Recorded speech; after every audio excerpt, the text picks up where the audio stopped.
आज के इस वीडियो में मैं आपको बताने वाला हूँ कि जो ये कीर्ति मुख है, क्या कारण है कि ये कीर्ति मुख को मकान में या दरवाजे के आगे या मकान के आगे क्यों लटकाते हैं? क्या इसका कारण है?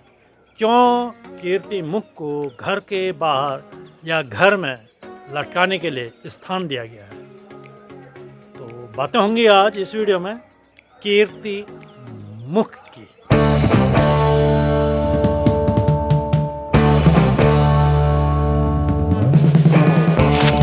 कीर्ति मुख को एक उग्र संरक्षक माना जाता है। यह जो मूर्ति है ये मुख्य द्वार पर लगाई जाती है। इस वजह से इसे नजरबट्टू का नाम भी दिया गया है। नजरबट्टू ये एक तरह से प्रतीक है। हिंदुस्तानी भाषा में ये नजरबट्टू है। इसको टैटू और एक तरह से या अन्य वस्तु या यह कह सकते हैं ये एक पैटर्न है जिसका कि उपयोग ये भारत में, पाकिस्तान में इसमें बुरी नज़र या नज़र दोष या कहिए नज़र को दूर करने के लिए किया जाता है। फारसी और अफ़गानी भाषाओं में या फारसी और अफ़गान की लोक कथाओं में इसे चश्मे नज़र या फारसी में गए तो और नज़र कुर्बानी ये भी कहा जाता है। अब बात आती है इस नजरबट्टू या कीर्ति मुख की, तो हम बात करते हैं इसमें कि कीर्ति मुख ये क्या है, कहाँ से उत्पन्न हुआ और ये कहाँ से ये नाम आया। तो इस बारे में एक बहुत पुरानी कथा है, ऐतिहासिक है, पौराणिक है।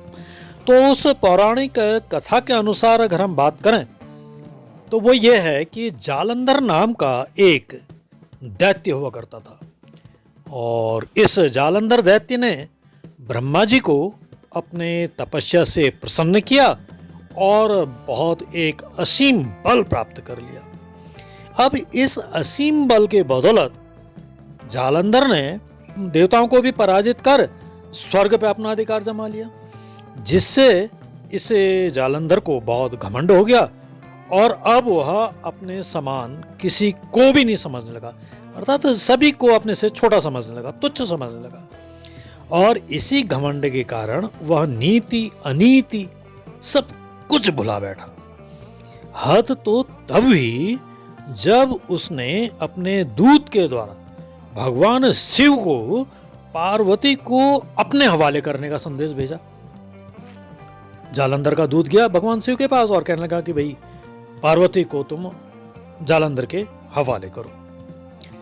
तो जालंधर बुला रहा है, तो भाई एक स्वाभाविक बात है कि इससे शिव जी को गुस्सा आ पड़ा।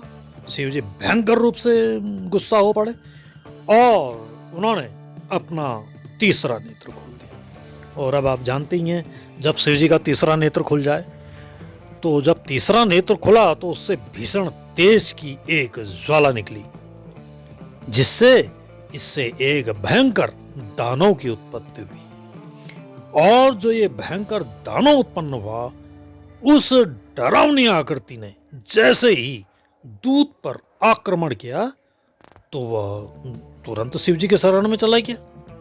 अब भाई दूत तो इस डरावनी आकृति से डर के शिव जी की शरण में गया, तो इससे जान तो इसकी बच गई, दूत की, जालंधर के दूत की।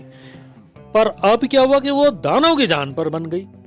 क्यों? क्योंकि उसको भूख लग गई और वो भूख से पूरी तरह व्याकुल था। तो उसने भगवान शिव से अपनी भूख शांत करने की प्रार्थना की। तो उसी समय तत्काल कोई उपाय संभव न होने के कारण शिव जी ने उसे अपने ही अंगों को खाने के लिए कह दिया कि भाई तू अपने अंगों को खा। तो भूख से तो वो विचलित था, तो भूख से विचलित होने से उस दानव ने क्या किया, धीरे धीरे अपने सारे शरीर को खाने लगा। तो अपने शरीर को जब खाने लगा तो मुंह छूट गया। अब जो ये छूट गया मुंह, ये बचा रहा। तो चूंकि वह आकृति जो थी, ये दैत्य जो उत्पन्न हुआ था, ये नया जो उत्पन्न हुआ, ये शिव जी से उत्पन्न हुआ था। इसलिए शिव जी को तो ये बहुत प्रिय था। तो शिव जी ने उससे कहा कि आज से तेरा नाम जो है वो कीर्तिमुख होगा और हमेशा हमेशा तू मेरे द्वार पर रहेगा। इसी कारण पहले कीर्तिमुख को केवल शिवालयों पर, शिव जी के मंदिरों पर लगाया जाता था। फिर धीरे धीरे इसे अन्य मंदिरों पर भी लगाया जाने लगा। फिर कुछ समय बाद इसे बुराई दूर करने का एक प्रतीक माना गया कहानी के अनुसार। तो इस आकृति को बुराई या बुरी नजर से बचने के लिए मकानों पर भी लगाया जाने लगा। फिर पता नहीं कब कैसे ये मुखाकृति जो है हांडियों और तख्तियों पर उतर गई, और फिर जैसा कि आजकल आप देखते हैं ये मकानों पर टंगने लग गई है। जिनकी ओर अनायास ही पहले नजर चली जाती है, इनके लगाने का आशय भी यही। आज का वीडियो मैं यहीं पर समाप्त करता हूँ। आज के इस वीडियो में आपने देखा कीर्तिमुख के बारे में कि क्यों कीर्तिमुख को घर के बाहर स्थान दिया गया है, क्यों उसको मकान में या दरवाजे में लटकाया जाता है।